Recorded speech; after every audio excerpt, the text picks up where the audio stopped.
বিশ্ববাজারে কমলেও দেশে এখনই কমছে না জ্বালানি তেলের দাম, সমন্বয়ের জন্য সুনির্দিষ্ট নীতিমালার তাগিদ।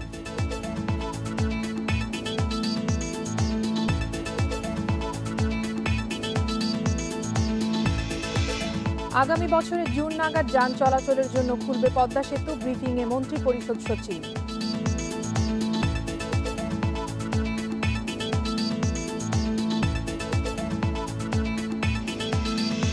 এলডিসি থেকে উত্তরণের চ্যালেঞ্জ মোকাবেলার প্রস্তুতি পর্যাপ্ত নয়, সংলাপে বক্তারা। উন্নয়নের সঠিক পথে সরকার, দাবি পরিকল্পনা মন্ত্রী।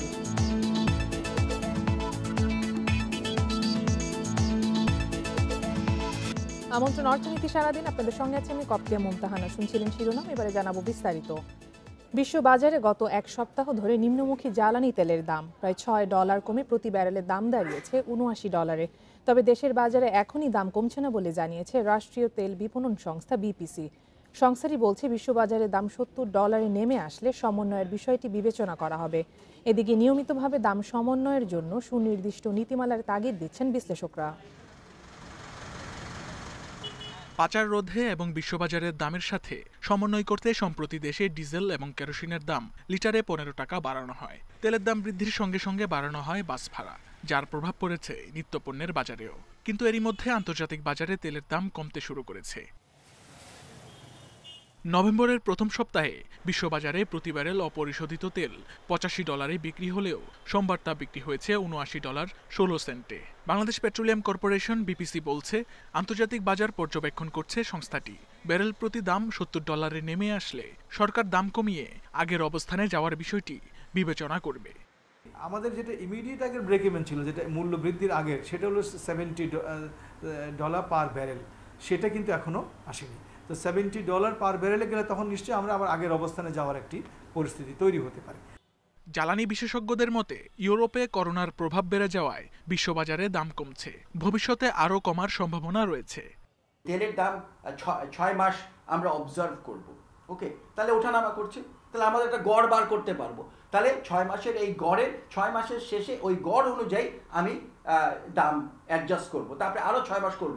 তাতে যেটা দেখা যাবে, যদি কমে আসে তাহলে কিন্তু জনগণ এই কমে যাওয়ার সুবিধাটা পাবে, আবার বেড়ে গেলে তারা দামটাকে দিতে হবে। 2015 সাল থেকে আন্তর্জাতিক বাজারে তেলের দাম স্থিতিশীল ছিল। করোনা ভাইরাস সংক্রমণের মধ্যে 2020 সালের ডিসেম্বরে প্রতি ব্যারেল অপরিশোধিত তেলের দাম ছিল $42। চলতি বছর অক্টোবরে এই দাম $85 ছাড়িয়ে যায়। Shamim Ahmed, Independent News, Dhaka. এ বিষয়ে আলোচনা করতে আমাদের সাথে যুক্ত হচ্ছেন জ্বালানি খাত বিশ্লেষক এম শামসুল আলম। জনাব শামসুল আলম, আপনাকে স্বাগত জানাচ্ছি অর্থনীতি সারাদিনে। আমরা একটি প্রতিবেদন দেখছিলাম, তো আপনার কাছে প্রথমেই জানতে চাইবো যে আন্তর্জাতিক বাজারে দাম বাড়লে দেশের বাজারে বিভিন্ন পণ্যের দাম সাথে সাথেই বেড়ে যায়, কিন্তু আন্তর্জাতিক বাজারে আবার দাম কমার প্রভাব দেশের বাজারে তেমন গতিতে পড়ে না। এর কারণ কি? এর কারণ হচ্ছে বিপিসি এবং জ্বালানি বিভাগের আইন অবমাননা করা। আমরা সুনির্দিষ্টভাবে বিপিসি এবং জ্বালানি বিভাগের বিরুদ্ধে বিআরসি আইন অবমাননার অভিযোগ এনেছি এবং জ্বালানি বিভাগ, বিআরসি এবং বিপিসি কে আমরা পত্র দিয়ে বলেছি যে তোমাদের এই অভিযোগ তো আমরা আউট অফ কোর্ট সেটেল করতে চাই। আমরা প্রত্যাশা করছি তারা আমাদের সঙ্গে এগুলো বসে নিষ্পত্তি করবে, মীমাংসা করবে এবং জ্বালানির মূল্য বৃদ্ধি দেশের বিদ্যমান আইনি পরিকাঠামোর আওতায় তা সম্বন্ধ হতে হবে। কিন্তু সে বিষয়টি জ্বালানি বিভাগ এবং বিআরসির বা বিপিসির তাড়া নেই। তারা ক্রমাগত এই মূল্য বৃদ্ধি বা মূল্য কমানো, আন্তর্জাতিক বাজারের সমন্বয়ের বিষয়টি আইনি আওতায় না এনে তারা লুণ্ঠনমূলক মূল্যহার নির্ধারণ করে আমাদের কাছ থেকে বেশি দামে তেল কিনতে বাধ্য করে তারা লুণ্ঠনমূলক মুনাফা করছে। এটা কম্পিটিশন আইনের পরিপন্থী, এটা বিআরসির আইনের পরিপন্থী। জ্বালানি কিনতে যা লাগে, তার যে রাজস্ব, ট্যাক্স, ভ্যাট সব সহ মুনাফা সহ যা লাগে, তার থেকে বেশি কোন রকমই মূল্য নির্ধারণ করার এখতিয়ার বা মূল্য আদায় করার এখতিয়ার বিআরসির বা বিপিসি কিংবা জ্বালানি বিভাগের নেই। কিন্তু তারা সে বিষয়টি করেছে, প্রমাণিত। গত 7 বছরে 43,000 কোটি টাকা নিয়েছে, এখন 15 পয়সা বৃদ্ধি করেছে $85 ধরে। এখন সেই ব্যারেলের সেই ডাল তেলের মূল্য এখন নেমে এসছে $৭৯। তার মানে তারা 15 টাকা বৃদ্ধি করেছে, এখন তাদের অতিরিক্ত মুনাফা হচ্ছে, সেই মুনাফা তারা অব্যাহত রাখবে।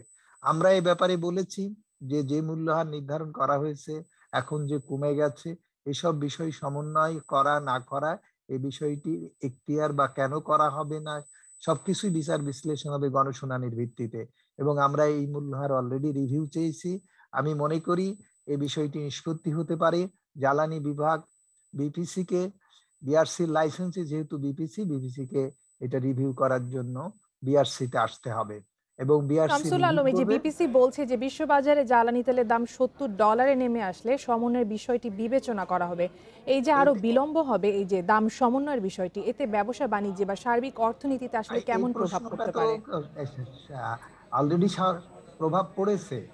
এই প্রভাবের বিষয়টি তো প্রাইমারি না, প্রাইমারি হচ্ছে আমার অধিকার বঞ্চিত করছে সে, এবং সে অন্যায়ভাবে আমার কাছ থেকে মুনাফা করছে। এটা অসাধু ব্যবসা হিসেবে যে যে প্রবণতা, অসাধু ব্যবসায়ের যে চরিত্র, বিপিসি এখন সেই চরিত্রে সেই রূপ ধারণ করেছে। বিপিসি কে তো এইভাবে মুনাফা অর্জন করার দায়টাকে পাশ কাটিয়ে আমার কি অসুবিধা হবে, আমি সেই অনুনয় বিনয় করে আবেদন নিবেদন করতে রাজি না। আমার প্রশ্ন হচ্ছে আমার অধিকার প্রতিষ্ঠিত করতে চাই, এবং বিআরসি বা বিপিসি, বিআরসির হচ্ছে সেই আমার অধিকার প্রতিষ্ঠিত করার তারকে কর্তৃত্ব দেওয়া হয়েছে, বিআরসি নিষ্ক্রিয় হয়ে রয়েছে, আর বিপিসি আমাকে লুণ্ঠন করছে। রাষ্ট্রের আইন সেই লুণ্ঠন করার জন্য প্রতিরোধ করছে তাকে। আমি তো বললামই যে কম্পিটিশন আইন এবং বিআরসি আইনে সে অন্যায় কাজ করছে, অবৈধ উপায়ে আমার কাছ থেকে বেআইনি ভাবে বেশি পয়সা নিচ্ছে। তো এইটার প্রতিরোধ না করে, এইটার প্রতিরোধ তারা করবে না, আর আমার প্রতিকার কি হবে, আমার কি ক্ষতি হবে, আমি সেই বিচার বিশ্লেষণ নিয়ে কাঁদতে রাজি না। আমি এর বিচার চাই। আমার উপরে যে অন্যায় করছে, আমার কাছ থেকে যে ডাকাতি করছে, এক কথাই বলতে চাই যে ডাকাতি করে নিয়ে যাচ্ছে বিটিসি এবং জ্বালানি বিভাগের ছত্রছায়ায়, এইটার বিচার হবে না। আপনারা উল্টা এই সমস্ত কথা বলে এই তার অপরাধকে ডাইলুট করতে চাচ্ছেন কেন? আমি আপনাদের মিডিয়াকেই অভিযুক্ত করতে চাই। তাকে অভিযুক্তকারী হিসেবে, অভিযুক্ত হিসেবে আমি অভিযোগকারী, সে অভিযুক্ত, সেই অভিযোগের আগে নিষ্পত্তি হোক। আমি কি তার বিরুদ্ধে অন্যায় অভিযোগ আনছি? সেটা যদি আনি তাহলে আমার বিচার হোক। প্রশ্নটা এইটা আগে নিষ্পত্তি হতে হবে। ক্যাবের বিচার হোক। ক্যাব বলছে যে তারা এইভাবে লুণ্ঠন করছে, এইভাবে অর্থ বছরের পর বছর আদায় করে তারা পুঁজি তৈরি করতেছে, তারা অসাধু ব্যবসা করছে। এসবের কোনো কথা হবে না। আর আমার কি ক্ষতি হবে এটা বলার জন্য আমি আপনাদের কাছে কাঁদতে আসবো মিডিয়ায়। আমি মনে করি শামসুল আলম, আমরা আশা করব সংশ্লিষ্ট কর্তৃপক্ষ বিষয়ে দ্রুতই নজর দিবে। আমাদের সাথে যুক্ত হবার জন্য অনেক ধন্যবাদ। চলে যাব পরের খবরে। আগামী বছরের 30 জুন বা কাছাকাছি সময় পদ্মা সেতু যান চলাচলের জন্য খুলে দেওয়া হবে বলে আশা করছে সরকার। সোমবার মন্ত্রিসভার বৈঠক শেষে সংবাদ সম্মেলনে আশা প্রকাশ করেন মন্ত্রী পরিষদ সচিব খন্দকার আনোয়ারুল ইসলাম। ভিডিও কনফারেন্সের মাধ্যমে গণভবন থেকে প্রধানমন্ত্রী বৈঠকে যোগ দেন। সংবাদ সম্মেলনে মন্ত্রী পরিষদ সচিব বলেন, পদ্মা সেতুর কাজে 87% অগ্রগতি হয়েছে। 2020-21 অর্থ বছরে কার্যাবলী সম্পর্কিত বার্ষিক প্রতিবেদনের তথ্য জানাতে গিয়ে তিনি এই কথা বলেন। গত বছরের 10 ডিসেম্বর সবশেষ স্প্যান বসানোর মধ্য দিয়ে 6.15 কিলোমিটার দীর্ঘ পদ্মা সেতুর পুরোটা দৃশ্যমান হয়। এর ফলে মুন্সিগঞ্জের মাওয়া ও শরীয়তপুরের জাজিরা প্রান্ত যুক্ত করেছে পদ্মা সেতু।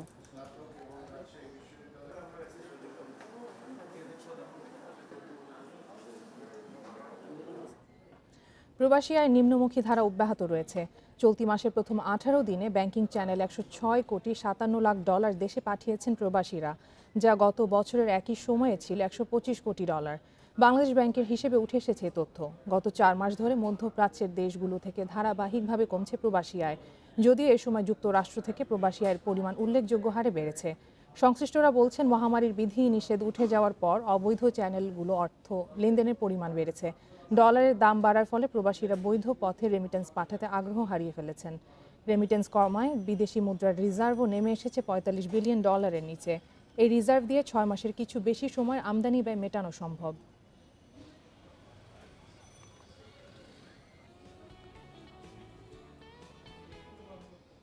এলডিসি গ্র্যাজুয়েশনের চ্যালেঞ্জ মোকাবিলায় এখনও পর্যাপ্ত প্রস্তুতি নেওয়া হয়নি।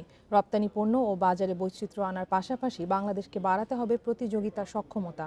রোববার রাজধানীর একটি হোটেলে সেন্টার ফর গভর্নেন্স স্টাডিজের এক আলোচনায় এসব কথা বলেন বক্তারা। সেখানে পরিকল্পনা মন্ত্রী দাবি করেন, সরকার উন্নয়নের সঠিক পথে আছে। স্বাধীনতার ৫.৫ দশক পর উন্নয়নশীল দেশের চূড়ান্ত স্বীকৃতি পাচ্ছে বাংলাদেশ। অর্থনীতির আকার ও জনসংখ্যার দিক থেকে গ্র্যাজুয়েশন করতে যাওয়া ৬ দেশের মধ্যে বাংলাদেশ অনেক বড়।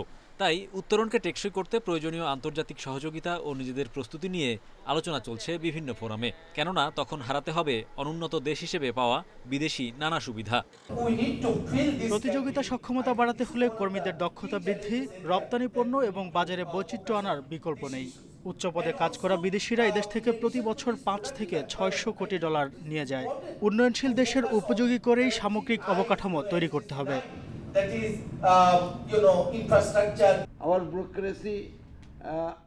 এলডিসি গ্র্যাজুয়েশনের চ্যালেঞ্জ মোকাবিলার প্রস্তুতি এখনও কাগজে কলমে সীমাবদ্ধ। আমাদের আমলাতন্ত্রের মান খুব নিচে নেমে গেছে। চ্যালেঞ্জ মোকাবিলায় যুবশক্তির সঠিক ব্যবহার, রাজনৈতিক স্থিতিশীলতা, দক্ষতা বৃদ্ধিকে গুরুত্ব দিয়ে শিক্ষার মান উন্নয়ন করতে হবে।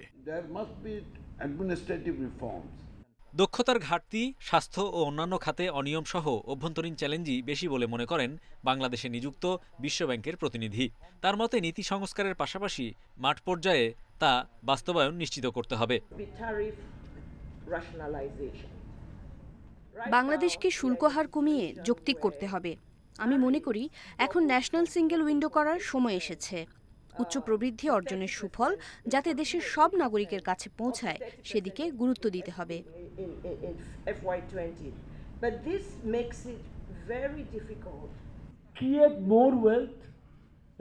বর্তমান সরকার সামগ্রিকভাবে অর্থনীতিকে টেনে উপরে তুলতে চেষ্টা করছে, যাতে সমাজের পিছিয়ে পড়া জনগোষ্ঠীরও জীবনমানে উন্নতি হয়। উন্নয়নের সাথে কিছু দুর্নীতি, অনিয়ম হবে, যা আমরা অস্বীকার করি না। আইনের মাধ্যমেই তা মোকাবিলা করা হবে। এলডিসি নিয়ে জাতীয় সংলাপে দেশের শক্তিশালী গণতন্ত্র ও সুশাসনের প্রয়োজনীয়তা তুলে ধরেন বক্তারা। Hari Saha, independent News, Dhaka.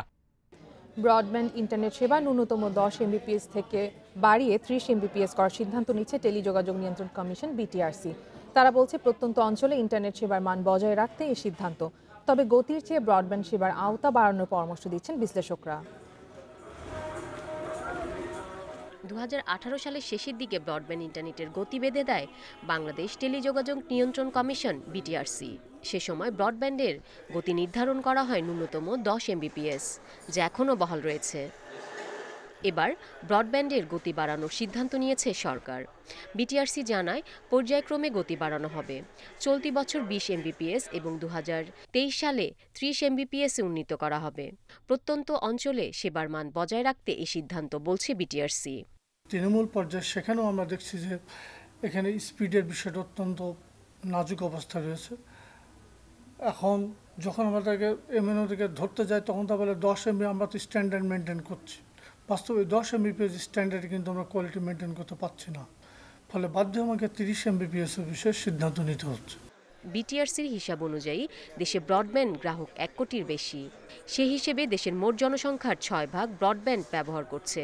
তবে ব্রডব্যান্ড সেবার বাইরে এখনো অনেক গ্রাম।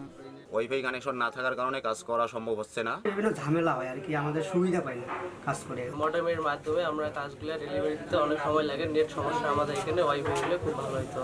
যে কারণে গতি বাড়ানো নয়, সবার কাছে সেবা পৌঁছানোর পরামর্শ দিচ্ছেন বিশেষজ্ঞরা। 2 MBPS ব্রডব্যান্ডই পাওয়া যাচ্ছে না বা 10 MBPS ব্রডব্যান্ডই পাওয়া যাচ্ছে না, সেখানে যদি বলা যায় তোমাদেরকে 30 MBPS দিতে হবে, সেটা কিন্তু আবার এক ধরনের প্রেশার। সরকার সহায়তা করে এই প্রত্যন্ত অঞ্চলগুলোতে অবকাঠামো নির্মাণে, সেক্ষেত্রে হয়তো ব্রডব্যান্ডটা আরও দ্রুত আমাদের সাধারণ মানুষের কাছে পৌঁছে যাবে। নির্ধারিত গতি অনুযায়ী গ্রাহক ব্রডব্যান্ড সেবা পাচ্ছে কিনা সে বিষয়ে নজরদারির তাগিদ বিশেষজ্ঞদের। Irin Khatun, Independent News, Dhaka. করোনার বিধিনিষেধ শিথিলের পর থেকে ঘুরে দাঁড়াতে শুরু করেছে যুক্তরাজ্যের খুচরা ব্যবসা। দেশটির পরিসংখ্যান বিভাগের তথ্য অনুযায়ী অক্টোবরে কেনাবেচে প্রবৃদ্ধি হয়েছে 0.8%, যেখানে সেপ্টেম্বরে তেমন কোনো ব্যবসাই হয়নি যুক্তরাজ্যে। মূলত বড়দিনকে সামনে রেখে শপিং মলে কেনাকাটা বেড়েছে বলে মনে করছেন ব্যবসায়ীরা। করোনা মহামারীর কারণে সব দেশের মতো 2020 সালে যুক্তরাজ্যেও ব্যাহত হয় সব ধরনের ব্যবসা বাণিজ্য। লকডাউনের কারণে আশঙ্কাজনক হারে কমে যায় দেশটির ভোক্তা ব্যয়, নির্মাণ এবং উৎপাদন কার্যক্রম। ফলে গত বছরের এপ্রিল-জুন সময়ে 11 বছরের মধ্যে প্রথমবার মন্দায় পড়ে দেশটি। সেই সময় যুক্তরাজ্যের অর্থনৈতিক সংকোচন হয় 20%। মহামারী মোকাবেলায় ব্রিটিশ সরকার বিপুল ঋণ নেয়, যা ছাড়িয়ে যায় দেশটির জিডিপিকেও। করোনা পরিস্থিতি স্বাভাবিক হতে শুরু করায় চলতি বছরের আগস্টে পুরোপুরি লকডাউন তুলে নেওয়া হয় যুক্তরাজ্যে। এরপর থেকে কাঙ্ক্ষিত গতিতে ফেরার চেষ্টায় দেশটির অর্থনীতি। যুক্তরাজ্যের পরিসংখ্যান বিভাগের তথ্য বলছে, মহামারী শুরুর পর দেশটিতে নতুন পোশাক বিক্রির হার এখন সর্বোচ্চ অবস্থানে। পুরনো পোশাকের দোকানেও বেড়েছে কেনাকাটা। অক্টোবরে দেশটিতে কেনাবেচায় প্রবৃদ্ধির হার ছিল 0.8%, অথচ সেপ্টেম্বরে দেশটিতে পণ্য কেনাবেচা ছিল প্রায় শূন্যে। তবে এই প্রবৃদ্ধি মহামারীর আগের সময়ের চেয়ে কম। যুক্তরাজ্যের ব্যবসায়ীরা বলছেন, বড়দিন আসতে 1 মাস বাকি থাকলেও দিনটিকে ঘিরে কেনাকাটায় গতি আসায় পরিস্থিতির উন্নতি হচ্ছে। এই পর্যায়ে খেলনা, জামাকাপড়, জুতা বেশি কিনছেন ব্রিটিশ ক্রেতারা। এদিকে মূল্যবৃদ্ধির কারণে জ্বালানির বিক্রি অনেকটাই কমে গেছে যুক্তরাজ্যে। আগের বছরের চেয়ে অনলাইনে কেনাবেচা ও খাবার বিক্রির হারও কমেছে। তবে চলতি বছর বড়দিনের বাড়তি চাহিদাকে কাজে লাগিয়ে ক্ষতি কাটিয়ে ওঠা সম্ভব হবে বলে আশা করছেন ব্যবসায়ীরা। কপ্তিয়া মুমতাহানা, ইন্ডিপেন্ডেন্ট নিউজ। এবারে শেয়ার বাজারের খবর। সপ্তাহের দ্বিতীয় কার্যদিবসে মূল্যসূচকের বড় দরপতনের কবলে দেশের 2 স্টক এক্সচেঞ্জ। এই সময় ঢাকার শেয়ার বাজারের প্রধান সূচক 63 পয়েন্ট কমার পাশাপাশি লেনদেন কমেছে 560 কোটি টাকা। এছাড়াও ডিএসইতে দর হারিয়েছে লেনদেনে অংশ নেওয়া 60 ভাগ প্রতিষ্ঠান। অন্যদিকে চট্টগ্রাম স্টক এক্সচেঞ্জের সার্বিক সূচক কমেছে 160 পয়েন্ট। সোমবার শেয়ার বিক্রির চাপে লেনদেনের শুরু থেকেই মূল্যসূচকের ব্যাপক উত্থান পতন হয় ঢাকা স্টক এক্সচেঞ্জে। ফলে দিন শেষে প্রধান সূচক ডিএসইএক্স 63.37 পয়েন্ট কমে অবস্থান করছে 7022 পয়েন্টে। সূচকের পাশাপাশি লেনদেনও কমেছে ঢাকার শেয়ার বাজারে। মোট লেনদেন হয়েছে 1226 কোটি 4 লাখ টাকার শেয়ার, যা আগের দিনের চেয়ে 560 কোটি 22 লাখ টাকা কম। হাতবদলে অংশ নেওয়া 359টি কোম্পানি ও মিউচুয়াল ফান্ডের মধ্যে আজ দর হারিয়েছে 60 ভাগ প্রতিষ্ঠান, যেখানে দর বেড়েছে 104টির, কমেছে 216টির এবং অপরিবর্তিত আছে 39টি প্রতিষ্ঠানের শেয়ার দর। সবচেয়ে বেশি লেনদেন হওয়া প্রতিষ্ঠানের তালিকায় আজ ছিল ব্যাংক খাতের আধিপত্য, যেখানে প্রথম অবস্থানে ওয়ান ব্যাংক, দ্বিতীয় আইএফআইসি ব্যাংক এবং তৃতীয় অবস্থানে উঠে এসেছে এনআরবি কমার্শিয়াল ব্যাংক। শতাংশের দিক থেকে দরবৃদ্ধির তালিকার প্রথম অবস্থানে উঠে এসেছে সেনা কল্যাণ ইন্স্যুরেন্স, দ্বিতীয় একমি পেস্টিসাইড এবং তৃতীয় অবস্থানে রয়েছে কাট্টালি টেক্সটাইল। অন্যদিকে চট্টগ্রাম স্টক এক্সচেঞ্জের সার্বিক সূচক 160.29 পয়েন্ট কমে অবস্থান করছে 20,559 পয়েন্টে। লেনদেন হয়েছে 42 কোটি 99 লাখ টাকার share. Koptia Mumtahana, Independent News, Dhaka. এবারে জানাবো বিশ্বের প্রধান মুদ্রার সাথে টাকার আজকের বিনিময় হার।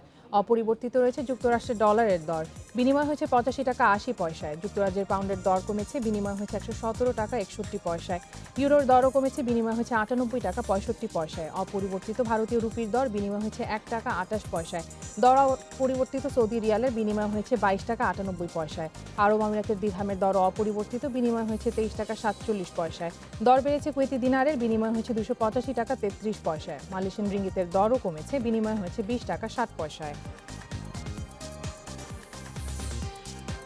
এই ছিল আজকের অর্থনীতি সারাদিনে। ইন্ডিপেন্ডেন্ট টেলিভিশনের সব খবর আরও জানতে চোখ রাখুন ফেসবুক, ইউটিউব এবং টুইটারে। আমন্ত্রণ আমাদের পরের আয়োজন।